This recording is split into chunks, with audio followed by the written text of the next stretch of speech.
चलिए अब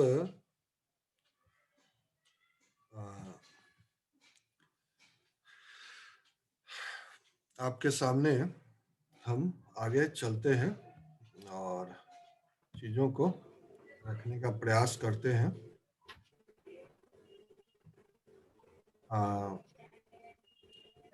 आज के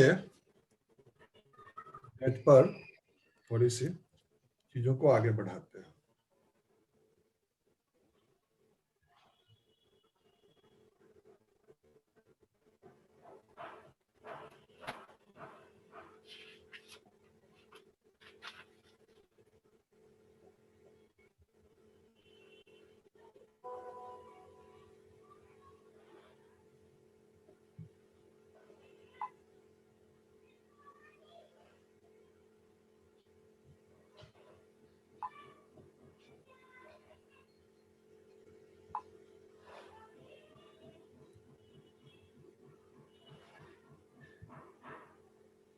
अब आपके सामने जो चीजें आने जा रही है वो है जो एंगल वो है 0 डिग्री, 90 डिग्री, 180 डिग्री और 270 डिग्री और 360 degree is equal to 0 degree. तो इसको आप एज इट इज देख लें। ये कोऑर्डिनेट ज्योमेट्री के हिसाब से हमने चारों 0 डिग्री के पास और 90 डिग्री के पास 0 1, 180 डिग्री के पास -1 0 और 270 डिग्री के पास 0 -1 ऐसा मेंशन कर दिया है। फर्स्ट क्वाड्रेंट में 0 डिग्री के लिए देखें तो बेस इसमें 1 हो जाएगा और चूंकि यहाँ परपेंडिकुलर नहीं है तो परपेंडिकुलर 0 हो जाएगा। तो इसको अगर आप बोधायन थ्योरम से निकालें तो बोधायन संख्या के आधार पर हाइपोटेनियस 1 हो जाएगा। 1 स्क्वायर प्लस 0 स्क्वायर का रूट अंडर कर दें 1 आ जाएगा। इसी तरह से 90 डिग्री का आपके सामने है, 180 डिग्री का है और 270 डिग्री का है। तो ये आपके पास 0 डिग्री, 90 डिग्री इस पर जो है चीजें हैं। अब हम चर्चा करते हैं कि चीजों को और कहाँ जो है हम आगे बढ़ाते हैं। वो देखें, जब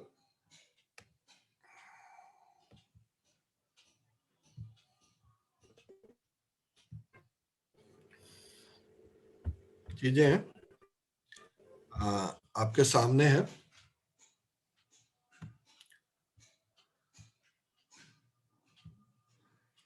हमने इस पर जो है कुछ एक्सरसाइज यहाँ पर रखे हैं। एक एंगल की हमने यहाँ अभी चर्चा नहीं की है, आप ध्यान देंगे हमने 45 डिग्री की चर्चा नहीं की है। तो वो थोड़ा सा एक बार कर लेते हैं, उसके बाद हम चीजों को आपके सामने रखेंगे। तो 45 डिग्री हमारे लिए इम्पोर्टेंट है और उसकी चर्चा भी हम करेंगे। 45 डिग्री में क्या होता है कि जब किसी ट्रायंगल का एक एंगल, जब किसी ट्रायंगल का एक एक्यूट एंगल 45 डिग्री होता है तो वो ट्रायंगल आइसोसेल्स ट्रायंगल हो जाता है। तो इस तरह से हम, तो आइसोसेल्स ट्रायंगल में इसका बेस और परपेंडिकुलर दोनों जो है वो बेस और परपेंडिकुलर दोनों जो है सो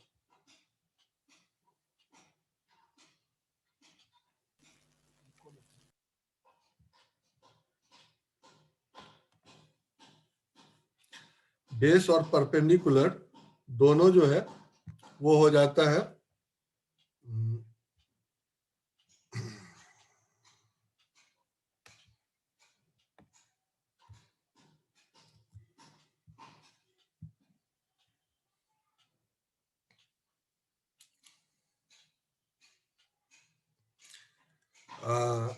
इक्वल हो जाता है। अगर इस दोनों को हम 1 मान लें तो आप देखें क्या आपके सामने आ जाता है। 45 डिग्री की बोधायन संख्या काफी इजी है। तो इसको बनाने के लिए अगर हम आपके सामने ये रख दें कि यहाँ पर अगर 45 डिग्री की चर्चा हो जाए, यहाँ पर अगर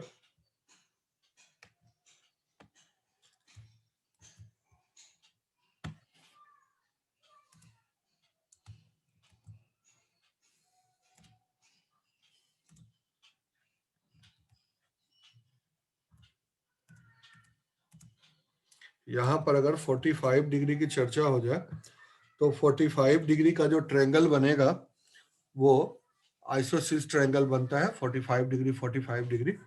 तो इसमें इसका बेस जो है वो 1 हो जाता है और परपेंडिकुलर भी 1 हो जाता है। तो इस तरह से आप इसका हाइपोटेनियस क्या होगा ये आप निकाल सकते हैं। ऐसे कोई ज्यादा प्रॉब्लम वाली बात नहीं है।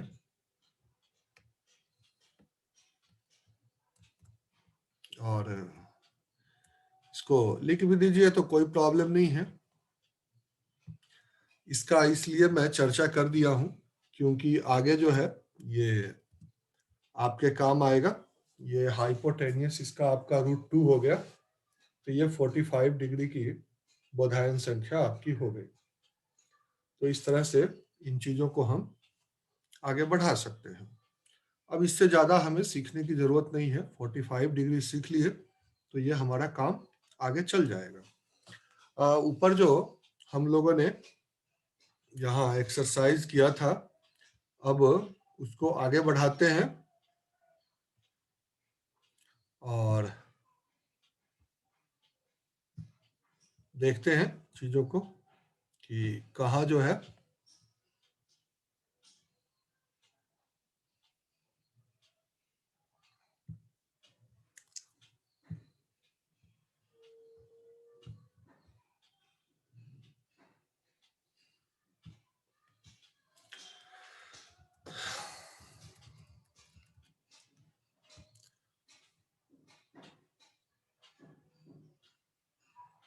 अब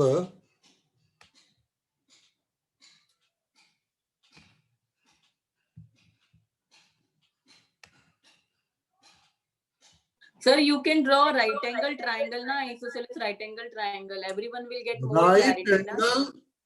right angle isosceles triangle. Yes sir, everyone will get more clarity. Right angle isosceles triangle इसकी चर्चा हो रही है। और अभी आपके सामने हम यहाँ पर कुछ क्वेश्चन रखे हैं। देखें थोड़ा सा इसके साइज को हम बढ़ा देते हैं और क्वेश्चन को हम रेड में रखते हैं। तो थोड़ी सी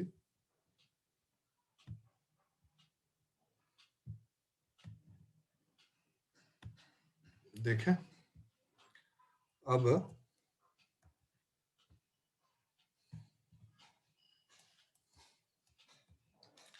सबसे पहला प्रश्न है किसी कोण अल्फा की बोधायन संख्या 12, 5, 13। अब ऊपर हमने जितने भी टॉपिक पढ़े हैं उन सब के लिए अब चर्चा होगी। तो किसी जो चारों पांचों टॉपिक हमने पढ़ी है यहाँ पर मैंने उन सब के एक्सरसाइज को यहाँ मेंशन किया है। तो आप देखें कि जब 12, 5, 13 होगी तो क्या होगा उस पर हम चर्चा करेंगे। ये क्वेश्चन तो आप कर सकते हैं। देखें, एक क्वेश्चन, एक जो है अल्फा, उसकी है 12, बेस है 5, इसकी परपेंडिकुलर है, और 13 जो है वो इसकी वो है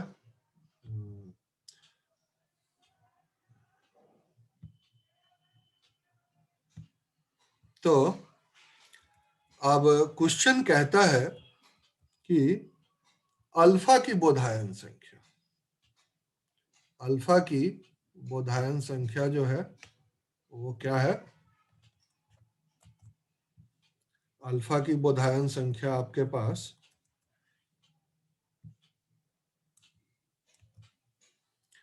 तो 2 से मल्टीप्लाई करिए तो क्या हो जाएगा? 12 इंटू 2, इसी तरह से 5 इंटू 2 और 13 इंटू 2। कैसे होगा वो आप यहाँ लिख सकते हैं। 24, 10 और 26। तो इस तरह से आप सेकंड क्वेश्चन आपको करना है। सेकंड क्वेश्चन ये आपके लिए है।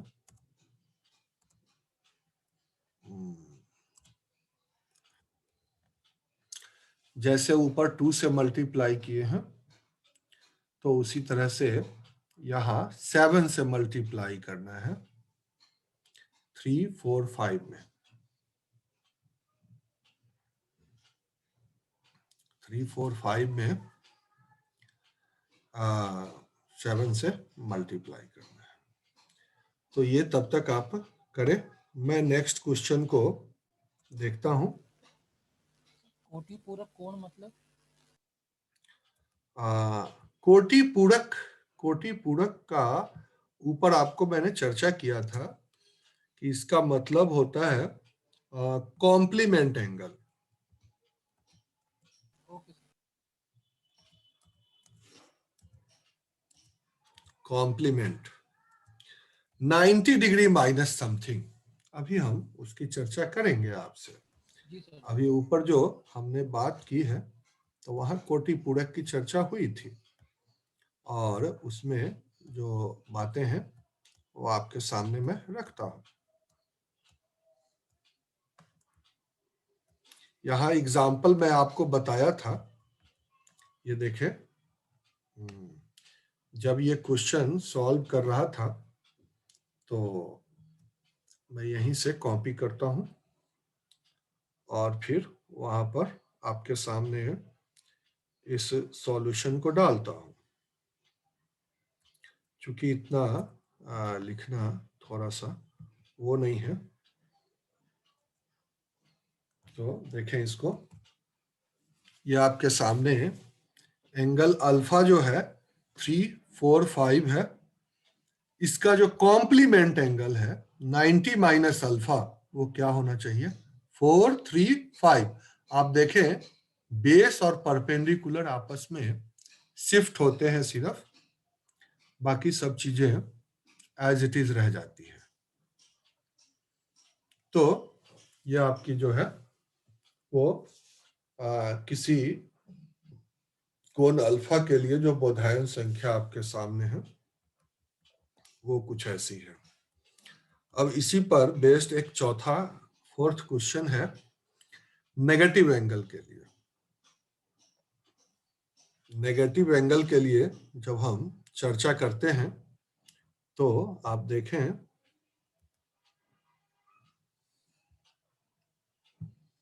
तो वहां पर बातें जो आती है सामने, ये देखें, फिर वापिस इसको लाइए और ऊपर जो नंबर है इसको इसमें एडजस्ट करिए। 6, 8, 10 है, तो इसका जो भुज है, भुज यानी होता है बेस। 6, यहाँ 8 है और यहां पर 10 है,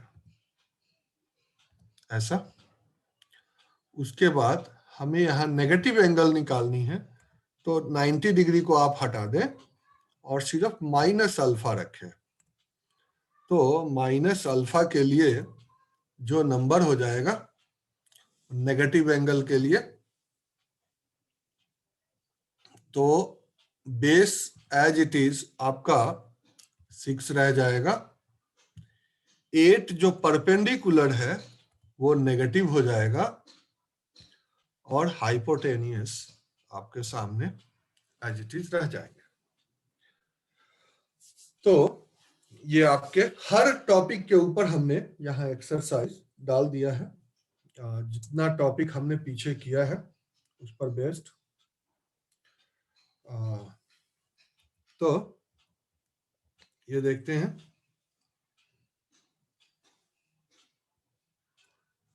सर इनके आंसर सिर्फ ऐसे ही लिखे जाएंगे या डायग्राम भी बनाया जाएगा? आप डायग्राम बना सकते हैं, ऐसे डायग्राम बनाने की उतनी ज्यादा अभी जरूरत है नहीं। सारणी के रूप में आपको लिखना है। यहाँ 60 डिग्री का एंगल, 60 डिग्री की बोधायन संख्या आपके सामने दी हुई है और इससे आपको इसके कोटि पूरक कोण 30 डिग्री की एंगल पता करनी है। ऐसा हम लोगों ने ऊपर किया है, तो इसकी चर्चा मैं अभी आपसे नहीं करूंगा। उसके बाद यहाँ दूसरा क्वेश्चन है, 60 डिग्री की बोधायन संख्या अगर दी है तो -60 डिग्री है, माइनस थोड़ा इधर हो गया है, -60 डिग्री की बोधायन संख्या नेगेटिव एंगल की, वो आपको लिखनी है। ये भी थोड़ा सा सामने है। और 7th क्वेश्चन है आपके सामने कि 60 डिग्री की अगर बोधायन संख्या आपके सामने है तो कोणार्ध, कोणार्ध को कहते हैं हाफ एंगल। इस पर चर्चा हमने की थी।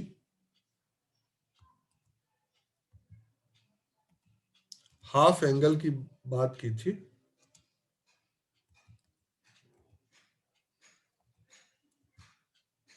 हाफ एंगल की चर्चा की थी मैंने, और ये हाफ एंगल को कोणार्ध बोलते हैं।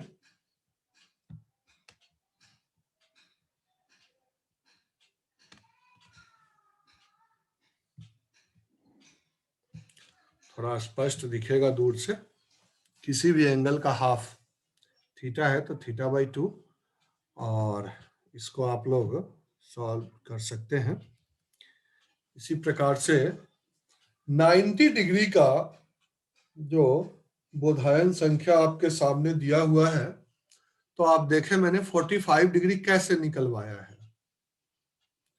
तो इसको आप एक बार चेक कर सकते हैं कि 90 डिग्री का अगर बोधायन संख्या 011 है तो क्या हम इससे 45 डिग्री निकाल सकते हैं।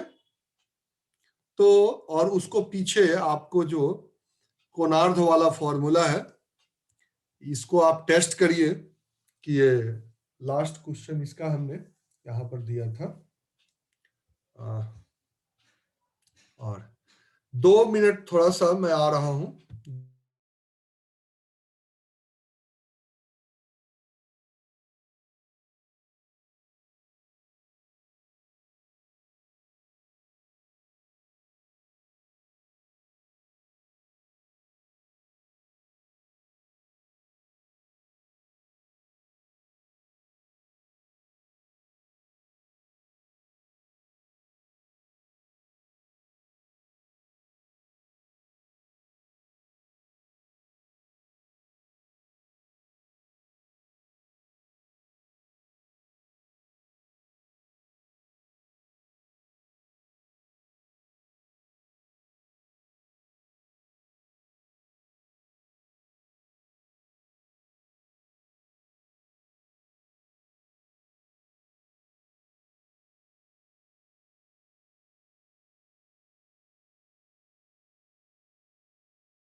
तो जैसा अभी चल रहा था, हाफ एंगल के लिए 90 अगर आपको दिया हुआ है तो 45 हम कैसे निकाल सकते हैं, इस पर अभी चर्चा करेंगे।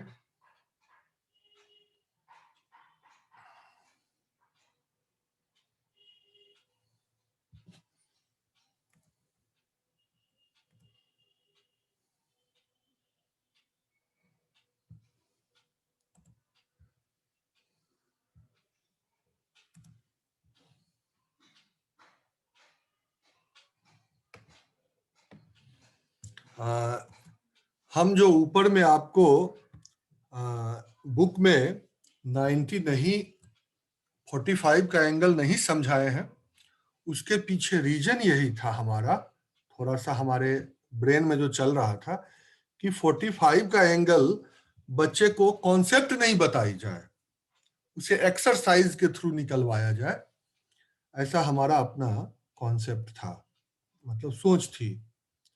अब देखते हैं कि हम उसमें कहाँ तक सफल हो पाए हैं। तो ये आपका है, तो according to formula half number का बेस जो हो जाता है वो बेस b प्लस एच हो जाता है। तो b है यहां पर 0 और प्लस हाइपोटेनियस है 1, परपेंडिकुलर एज इट इज रह जाता है। तो हाइपोटेनियस कैसे निकलेगा ये आपको बताने की जरूरत नहीं है, तो आप देखें, खुद ही आप कर सकते हैं। 1 और ये तो √2 हो जाएगा, ऐसा आपके सामने चीजें हैं।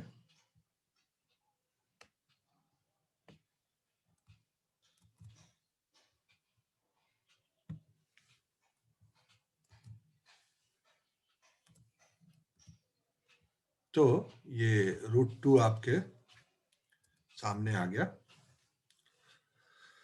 तो आप देखें कैसे जो है सो इसको हमने वो मैनेज किया है। तो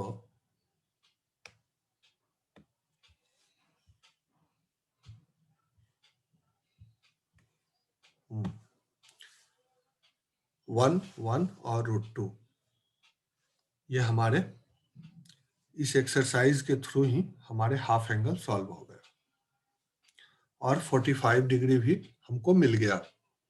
तो इसीलिए हम अलग से वो ट्रायंगल बना करके 45 डिग्री को नहीं समझाए हैं। सिर्फ यानी हम सीधा कह दें कि अगर हम एक 60 डिग्री का एंगल बच्चे को समझा दें सिर्फ बोधायन संख्या, तो बाकी सारे एंगल वो जो है इसी स्टेप्स के थ्रू वो निकाल लेंगे। हमें उन्हें अलग से कुछ भी कराने की जरूरत नहीं है, बेकार की चीजें ज्यादा कराने की जरूरत नहीं है। मतलब चीजें जो हमारे पास जरूरत की जो चीज है बस उतना ही बच्चे को कराया जाए। अब हम एक सबसे फाइनल पॉइंट जो हमारा है उस पर हम चलेंगे। दो अलग अलग टॉपिक में मैंने बांट दिया है इस लास्ट स्टेप को। ये जो लास्ट स्टेप हमारा है इसको हमने दो अलग अलग स्टेप में बांट दिया है। बढ़िया, बहुत अच्छा। तो दो डिफरेंट स्टेप में हमने इसको बांट दिया है। आप देखें वो स्टेप है क्या। पहला है बोधायन संख्याओं का योग। ऐसे हम इसको एक ही स्टेप में पढ़ा देते हैं, लेकिन ऐसा हमने किया नहीं। कारण इसके पीछे ये था कि थोड़ा सा इसमें अगर ज्यादा कॉन्सेप्ट क्लियर हो जाए, बाकी जो मैं ब्लैक बोर्ड पर बता रहा था बस एक स्टेप और नीचे बताना था, और वो ये चीजें दोनों योग और इसका अंतर, sum of the Baudhayana numbers, अगर इसको हम इंग्लिश में लिख दें तो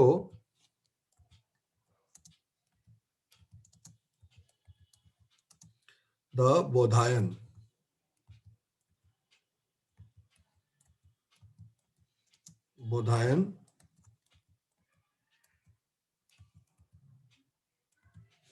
सम ऑफ द बोधायन नंबर्स। इस तरह से हम इसको समझ सकते हैं कि ये बोधायन नंबर क्या है। अब बोधायन नंबर हमने क्या था, उसका नेगेटिव देखा, उसका कॉम्प्लीमेंट देखा, उसका एन टाइम्स देखा, उसका हाफ देख लिया। तो हाफ करना तो हम सीख चुके हैं यहाँ तक।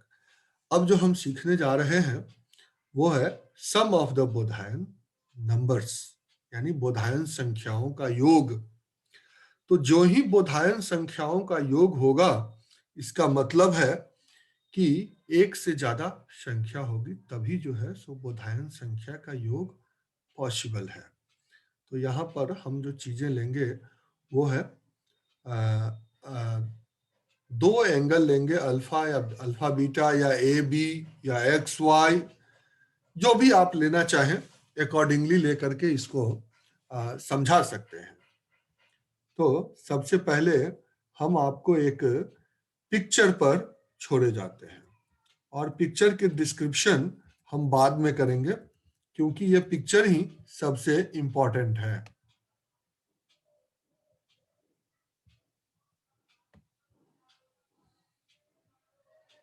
देखते हैं चीजें अगर थोड़ी सी वो हो जाए।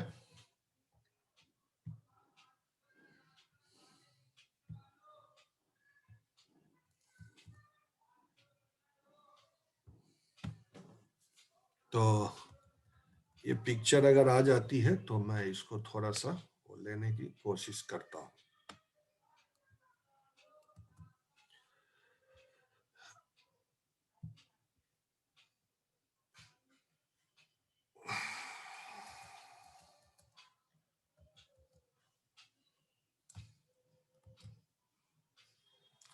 आपके सामने है ये पिक्चर, इसको थोड़ा सा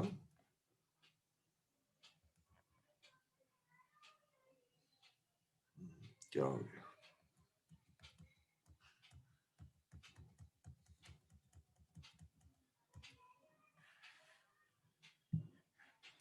ये पूरी पिक्चर नहीं आई।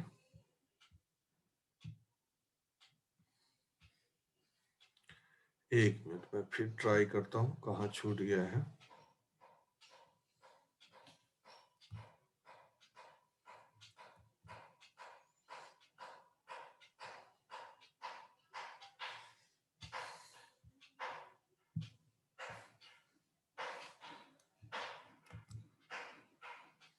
सॉरी, ये नीचे एक लाइन है, इसको आप देखें। जैसे नेक्स्ट पेज पर ले जाओ, पूरी आ जाएगी। नहीं नहीं, वो नहीं आ रही है, वो थोड़ी नीचे कुछ प्रॉब्लम होगी, हमने कुछ पिक्चर बनाने में वो कर दिया हो गया होगा। तो ये आप थोड़ा सा इसको ऐसे ही समझें, और नहीं होगा तो इसको हम ब्लैक बोर्ड पर ले जाएंगे, आप चिंता ना करें। तो पिक्चर हम कोशिश करते हैं आपको समझाने का।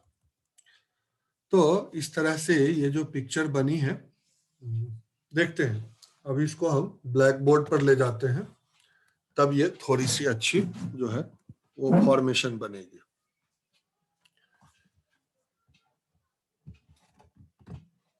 ब्लैक बोर्ड आ रहा है सामने।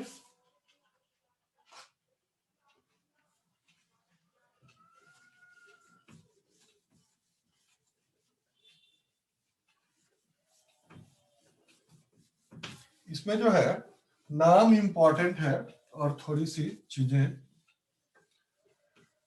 तो देखते हैं।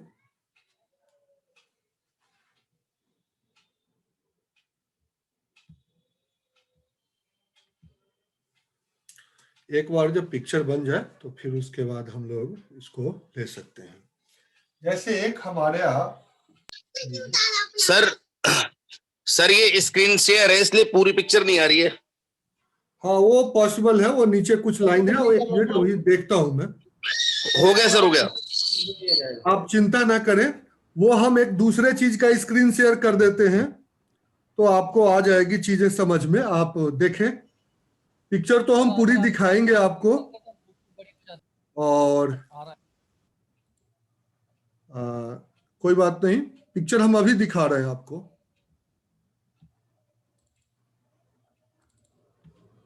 और भी स्क्रीन शेयर है मेरे पास।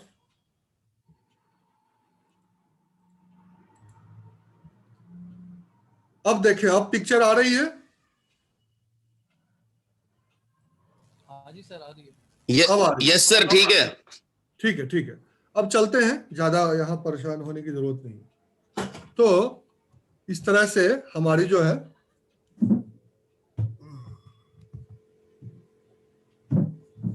अब देखें, इस पिक्चर में OX, ध्यान दीजिए नीचे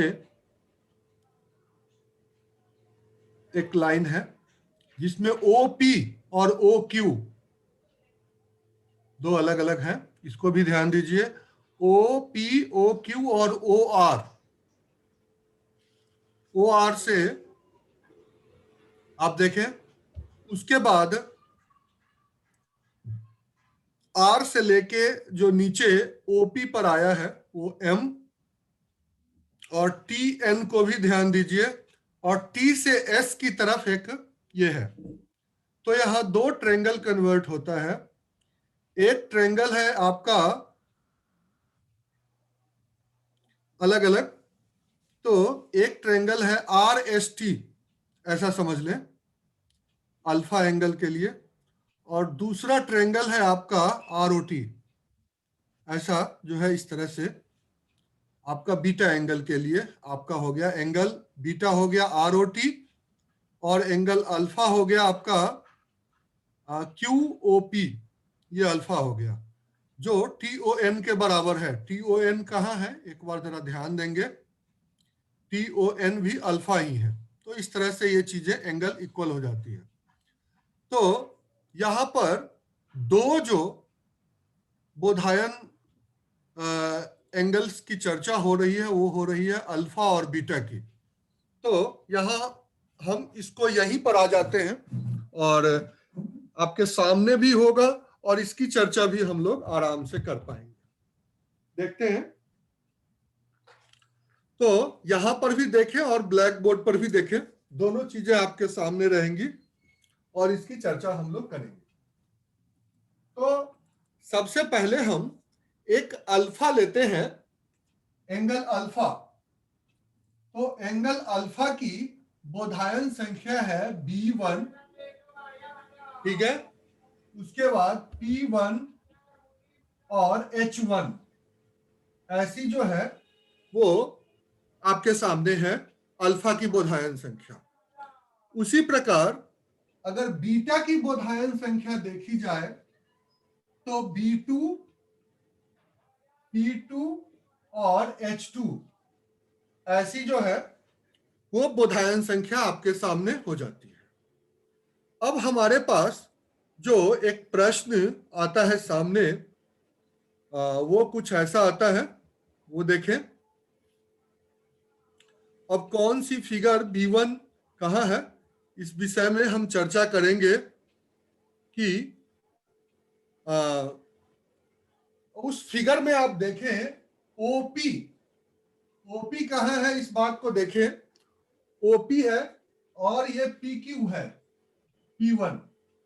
उसके बाद OQ जो है वो H है, ऐसा देखें। उसके बाद OT ये आपका है B2, PR ये है आपका P2, और OR ये है आपका H2। उस फिगर के हिसाब से ऐसा जो है बनता है। तो अब हम इसके नाम को मिटा देते हैं, क्योंकि इस नाम से हमको अभी काम नहीं है। अब हमें जो आवश्यक है वो निकालना है। इसकी डिस्क्रिप्शन की चर्चा हम बाद में करेंगे और आपको सामने दिखा देंगे। तो डिस्क्रिप्शन की जब हम चर्चा करते हैं तो यहां पर वैदिक गणित का सूत्र ऊर्ध्व त्रियग्भ्याम का प्रयोग करते हैं जब अल्फा प्लस बीटा आप सॉल्व करते हैं। अल्फा प्लस बीटा जब सॉल्व करते हैं तो इसकी हम कैसे चर्चा करते हैं, इस पर हम आगे काम करेंगे। सर आपने सूत्र कौन सा बताया था? आप देखें, वैदिक गणित का सूत्र ऊर्ध्व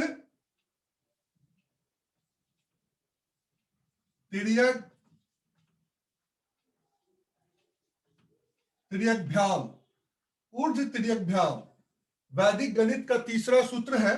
इसकी हमने चर्चा की थी वर्टिकली एंड क्रॉसवाइज।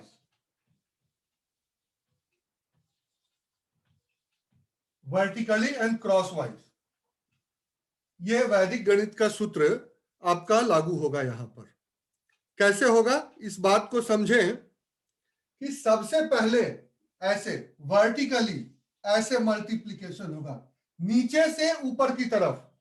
ध्यान दें, नीचे से ऊपर की तरफ और ऐसे मल्टीप्लाई। तो इसका बेस क्या बनेगा, B1 sorry B2 B1 B2 B1 और उसके बाद P2 P1।